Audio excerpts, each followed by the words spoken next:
you being a public officer under 6713, alam niyo rin po na hindi po pwedeng basta-basta mag-disclose without the authority ng mga confidential information. Tama po ba? Punta naman po tayo doon sa nature ng confidential operations. No? You would agree with me na pagdating po sa confidential operations, delikado po pag nagkakaroon ng leak of information. Tama po ba? Can you repeat your question? Delikado po kung magkaroon ng leak ng mga information na nakukuha patay sa isang confidential operation. Tama Given po the ba? classified nature of, Misleading, you know. I'm think just the asking witness- for I his think the opinion. witness would have been able to answer. Witness may answer. given the classified nature Yes. of the confidential fund. Yes, thank you, Mr. Witness. In fact, you being a lawyer, you know that there are laws prohibiting the unauthorized disclosure of confidential information, correct? Can you repeat po? You being a lawyer, sir, you are aware that there are laws prohibiting the unauthorized disclosure of confidential information, correct? Can you state what specific laws po yung... Revised Penal Code under Article 229, for example, on the revelation of secrets. Yes po. Yes, Republic Act 3019, Section 3, Paragraph K, on unauthorized divulging of confidential information, correct? Yes po.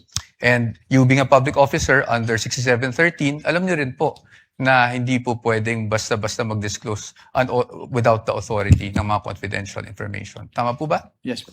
Okay, so batay po dito, pinapahalagan po talaga ang confidentiality pagdating sa mga classified information na ito. Tama po ba?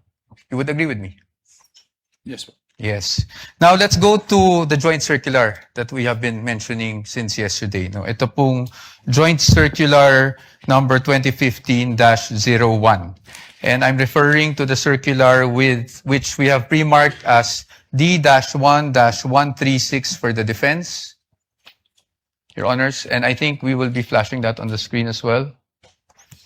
Ito naman po yung pag-usapan natin. I just wanted you, Mr. Witness, to give us the definition of confidential funds. Diyan po sa circular na yan, under, I think it's page 2, item 3.7. Can you please read it for the record? Under 3.7, confidential fund refers to the lump sum amount provided as such in the GAA for NGAs, in appropriation ordinances for LGUs, and in the COBs for GOCCs for their confidential expenses. Salamat po, Mr. Witness. At pagdating po, nabasa niyo po yung word na lump sum. Ibig po sabihin nito, buong halaga? Buong amount? As opposed to having line items for expense? Tama po ba? Lump sum. Yes Lump po. sum. Opo. At based on your experience, pag ang pinag-uusapan po natin ay confidential funds, pagdating po sa pag-disburse nito, cash po ba ito? In the form of cash? What expense are you pertaining? Confidential funds in general. Cash po ba ito? Wala pong specific provision kung anong type po ng yung ibabayad. Okay. But item 6 provides for the guidelines on cash advances, correct?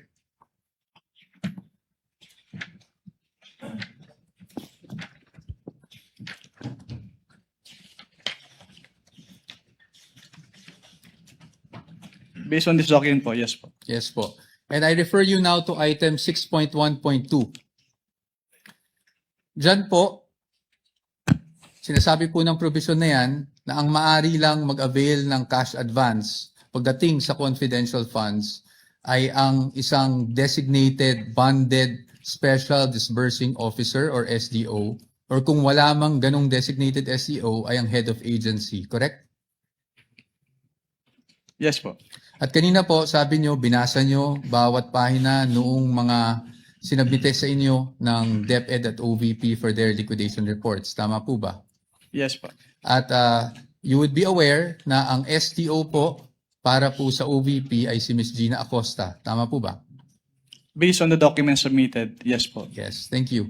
At pagdating naman po sa DepEd, Mr. Witness, ang SDO po ay si Mr. Edward Fajarda. Tama po ba? Based on the documents submitted po, yes po. Yes. So based on that, tama rin po ba na sila ang maging payees ng mga cheque na inilabas ng DepEd para sa cash advance. Yes po. Tama po. At tama rin po na silang nag-encash ng mga cheque dahil silang payee. Tama Yes po. Yes po. Yes. So they complied with 6.1.2, correct? What do you mean complied po? Complied with the requirements of 6.1.2 na ang SDO po ang kumuha ng cash advance at siya po nag-encash ng cheque. Your Honor, please misleading. That's not the only requirement in 6.1.1. 6.1.2, Your Honor. There are other requirements here. Can counsel be specific? I'm just asking, Because- Your Honor. This is a blanket, he is saying, and so therefore, there is compliance here. I'm In asking. particular. Thank you. I appreciate po What does the. counsel for respondent say? I appreciate naman po the objection of the good counsel. So I will be more specific. Tama po, nag-comply po na ang SDO ang payee sa cheque at ang SDO po ang nag-encash. Yun lang po. Just on that part.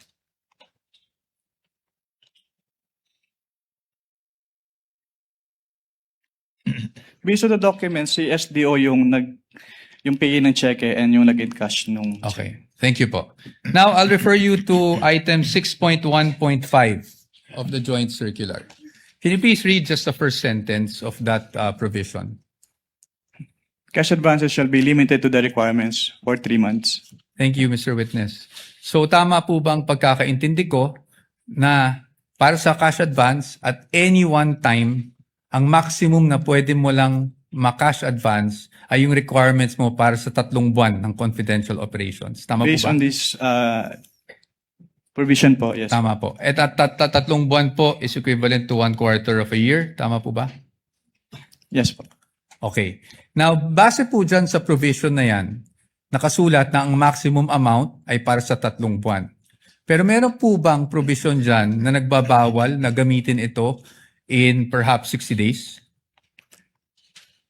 Wala po. Meron po ba nagbabawal na gamitin ito in 11 days? Wala din po. Kaya hindi po namin sinama sa findings namin yung 11 days na disbursement. It's just a statement of fact po on the AOM. Thank you for confirming that, Mr. Witness. Familiar po kayo bilang isang CPA sa accrual method of accounting? Yes po. Can you just, in simple terms, because I'm not even a CPA, just give us a glimpse kung ano ibig sabihin. Ano ba ang accrual method of accounting? Kapag sinabing accrual method of accounting, yung expenses ay nire-record upon incurrence, not upon payment.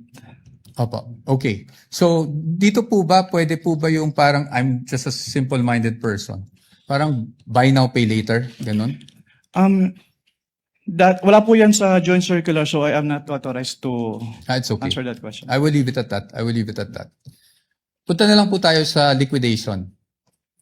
Sa liquidation po, under the joint circular, that's under 6.2.2, correct? Under 6.2.2, if I may just refer you to that provision, dapat po maliquidate magsumite ng liquidation report ang isang agency na may confidential or intelligence funds within 30 days after the close of a quarter. Tama po ba?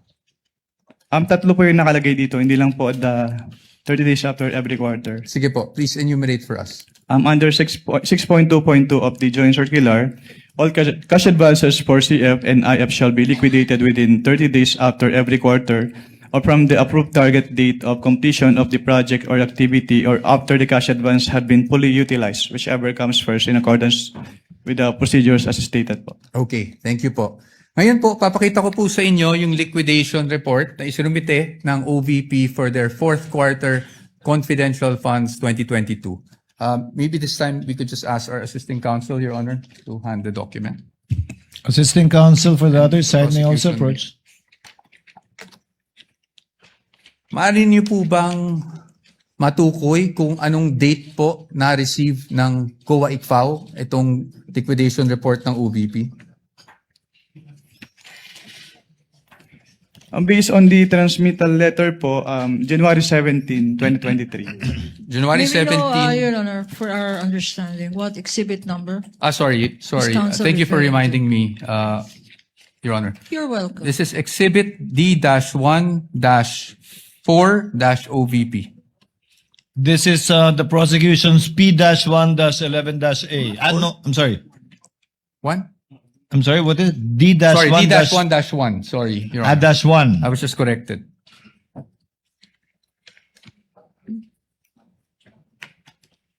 Counsel, Your may Honor, proceed. for the record, this is not a common exhibit, Your Honor. Duly noted. Now, base po sa date na nabasa nyo, compliant po ba na within the 30-day period ay nakapag-submit sila? Yung act lang po ng pag-submission, na pag-submit rather, ng liquidation report. Based on this document po, yes po. Yes po. And kung mapapansin nyo po, doon po sa transmittal, meron pong isang checklist. Tama po ba?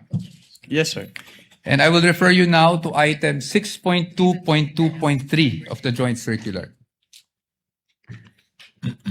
Ayon po sa 6.2.3 ng nasabing Joint Circular 2015-01, ang gagawin po ng receiving officer ng COA ICFAO ay titingnan po yung checklist, tapos susuriin po yung mga dokumentong isinumite ng ahensya, yung mga attachments, kung pasok siya doon sa checklist of supporting documents na kinakailangan. Tama po ba? Can you repeat your question po? Ayon po sa 6.2.2.3, ang receiving officer ng COA ICFAO ay titingnan yung checklist and then titingnan din, susuriin yung mga naka-attach na dokumento kung compliant siya dun sa checklist. Tama po ba? Yes po, based on the joint circular. Based on that same provision, kung yun po ay kompleto, tatanggapin po ng COA ICFAO. Tama po ba? Yes po. At pag hindi po kompleto o meaning kulang po yung mga attached documents, yun po ay dapat ibalik ng COA ICFAO sa ahensya at hindi muna tatanggapin. Tama po ba? Yes po. Based And on this provision po. Opo. And in this case, because of the receiving stamp, would you say na tinanggap po ng ICFAO ang submission ng OVP? As stamp po nung ICFAO, yes po. Okay. Thank you, Mr. Witness.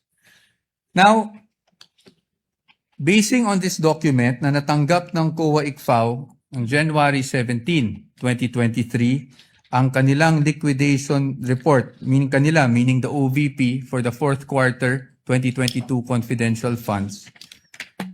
It took more or less 8 months for COA to issue its official finding. Tama po ba? Yes po. I am showing you a copy of the AOMs that you issued and that were also presented yesterday. May we know the exhibit number, sir? Yes, Your Honor. I will get to that. Pwede mo na yung mga next documents. Are you showing the one for the OVP or the DepEd? OVP, Your Honor. OVP, that would be... This is D-1-103-OVP, Your Honor, for the first AOM issued on September 14, 2023. That's the counterpart of P-1-12-A. And isunod ko na po yung pangalawang AOM na na-issue on October 3, 2023. This is D-1-104-OVP for the defense. Which is P-1-12-B for the prosecution. Opo. Thank you. Now, Mr. Witness, napansin ko na yung date is September 14, nung 2023, nung una yung AOM. Tama po ba? Yes po. And that was actually just a few days after the budget hearing of COA held August 24, 2023, kung saan may mga legislators that, asked COA to look into the OVP confidential funds. Are you aware of that? Just if you're aware. I am not aware of that. That's okay. Now, I'll just move on to the AOMs themselves, no? Now, kahapon nasasabi niyo po na nagkakaproblema tayo sa may nakita kayong finding doon sa physical and financial plan. Tama po ba? Yes, sir. ng OVP. At yan po ay nakasaad din sa inyong findings dyan. Yes, sir. Tama po ba? Opo. You referred to, if I'm not mistaken, and please correct me if I'm wrong, item 4.2 of the joint circular. Yes, sir. Tama po? Yes, sir. Maaari nyo po bang, andyan pa po ba yung joint circular? Yes. Maaari nyo po bang basahin yung 4.2 ng joint circular para lang po sa kalaman nating lahat? Under 4.2 of the joint circular, all allocations of CF and or IF shall be supported with fiscal and financial plan indicating the proposed amount allocated for each program, project, and activity where disbursements pertaining to the CE and IE shall be based. Tama po. Thank you po, Mr. Witness. Dito po, sa kanilang fiscal and financial plan, the program stated is actually the Good Government Program. Tama po ba? Yung binabasa ko lang. Based on the document, yes. Based on the document. At ang expected outcome ay safe implementation of OVP initiatives and confidence building. Based on the document. Based on the document, yes.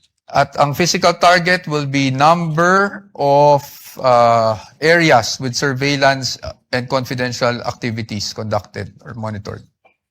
Tama po ba? Yes. As well as the number of activities. Tama po ba? At ayon po dun sa binasa nyo, wala naman pong guidelines on how specific it would be. Correct? Well, nakalagay po kasi dito, dapat i-indicate yung each program, activity, and project na pagbabasihan ng disbursement ng CF. Apo. I won't argue with you.